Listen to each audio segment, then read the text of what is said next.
Hi, I'm Charlie Jones, and I'm here with my partner, Alex Denario. and we are doing Romanov's Russia. And today we're going to be talking about the absolutist Russian state once the Romanov family took over. The Romanov dynasty began with the election of Mikhail Romanov by the Zemsky Sobor, an assembly which was an assembly of the land that were consultants of the Tsar. The Romanov family ultimately ruled Russia from 1613 to 1855, and during this time Russia was led out of its medieval times and eventually became a European power. However, they faced troubles during their early steps of their reign, as they faced constant invasion, financial troubles, and internal power disputes.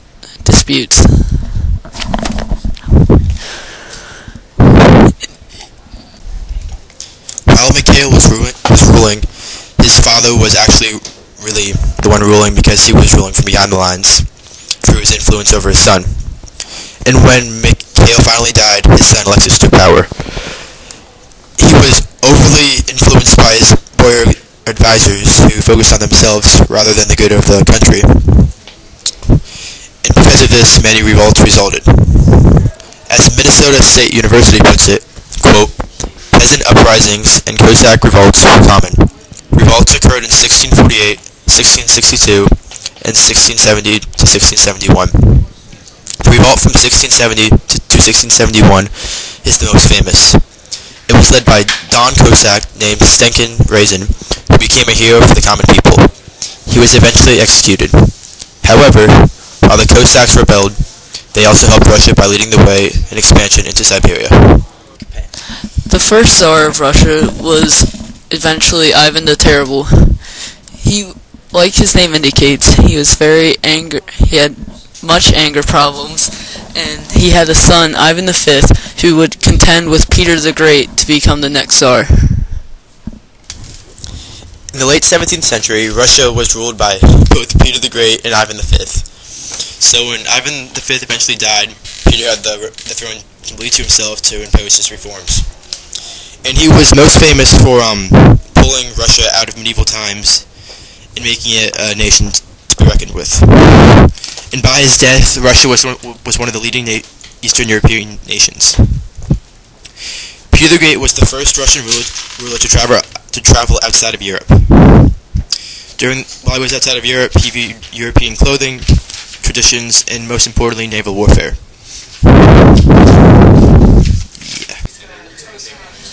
When Peter first was Tsar, he first focused on the Russian military, mainly the army and navy. Beforehand, Russia's army was very unorganized and unprofessional, but Peter was able to educate their officers and create schools of math and science in order to educate the infantry. Peter's biggest accomplishment in military reform was the creation of the first Russian Navy. With Russia having no prior naval experience, Peter had to summon outside experts to train and to be captains of the Russian ships that contained an all-Russian crew. In order to transform the military, however, Peter had to use much of the royal income to cover the expenses. By improving the Russian army, Peter was able to build a strong enough force to defeat Sweden and gain a substantial amount of land. Being an absolute monarch, Peter reformed the Russian government so that all matters ran through him, and that he never gave too much power to a possible threat that could overtake his position as Tsar.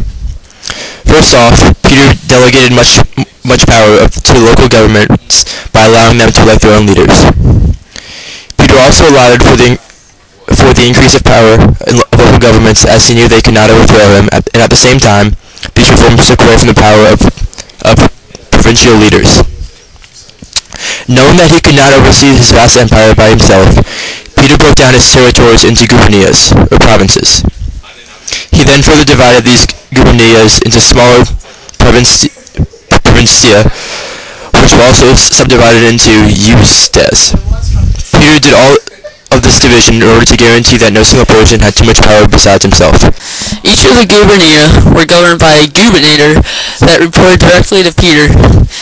Peter also organized the Russian government by establishing 9 colleges containing a board of 10 to 12 members, and each college focused on one aspect of Russian society. To ensure integrity of these colleges and gubernators, who were the most likely candidates to revolt against Peter if the situation presented itself, Peter hired secret spies, or Oberfiskal, that made sure these rulers were acting accordingly. Lastly, Peter eliminated a threat of the church by assuming control of all the church's lands when he did not replace the head of the church upon his death in 1700. Thus, the church was in subordination with the Tsar, and its wealth could be reaped by Peter to be used to further the development in military and education. An example of just how strict Peter the Great was his beard tax. This picture shows a man with a beard, and unless you were clergy, you were forced to pay a beard tax during the time of Peter the Great. And this demonstrated just how strict he was in trying to reform the Russians and make them appear more modern in the world. As these two maps show, the Romanov dynasty was able to gain vast amount of lands to help improve the Russian Empire and to make it become a European power.